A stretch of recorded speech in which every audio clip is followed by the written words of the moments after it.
TVN 한국교통방송입니다.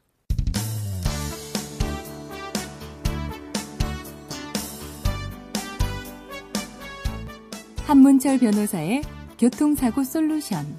이 시간 진행의 한문철 변호사입니다. 여러분 안녕하십니까?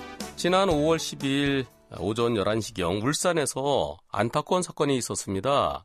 맨홀 작업을 하고 마치고 맨홀 밖으로 올라오는데 마침 승용차가 지나간 거예요.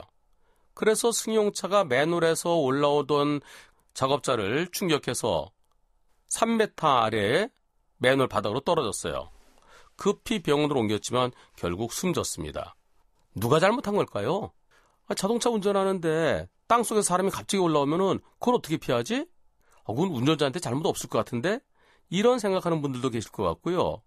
밑에서 맨홀 작업하던 사람이 올라오더라도 그렇더라도 그건 운전자에게 잘못이 있는 것 같은데? 근데 운전자가 억울하겠어? 이렇게 생각하는 분들도 계실 텐데요. 근데 근본적으로는요, 혼자서 작업을 한 것 같습니다.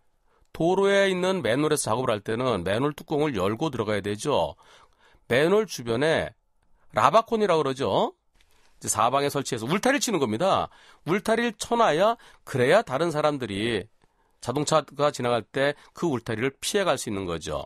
그리고 혼자서 작업하지 말고 2인 1조로 작업했다고 그러면 한 사람은 깃발로 신호를 해주고 자동차한테 비켜서 가라고요. 그랬으면 사고 안 났을 겁니다. 혼자서 작업한 게 잘못이었죠. 그러면서 울타리도 쳐놓지 않은 게 잘못이었습니다. 따라서 현장 소장이 업무상 과실치사죄로 처벌받아야 됩니다. 다만 그 작업자가 본인이 사장이다, 본인이 책임자다, 그럴 때는 다른 사람이 처벌받는 게 아니라 따로 처벌받을 사람은 없게 됩니다.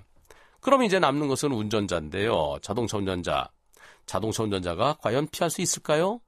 상황에 따라 다릅니다. 밤에는 못 피합니다. 꼼꼼하니까요. 그리고 고속도로에서 그랬다 그러면 못 피합니다. 속도가 빠르니까요.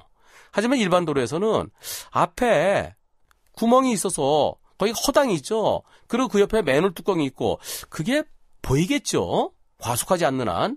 따라서 낮에 일어난 사고이기 때문에 운전자에게 한 50% 또는 그거 도로 상황이나 제한 속도에 따라서 운전자에게 한 30% 책임은 있을 것 같습니다. 결국 맨홀 작업자에게 절반 또는 절반 이상의 책임이 있을 것 같은데요. 정말 안타까운 사고였습니다. 오늘은 여기까지입니다. 고맙습니다.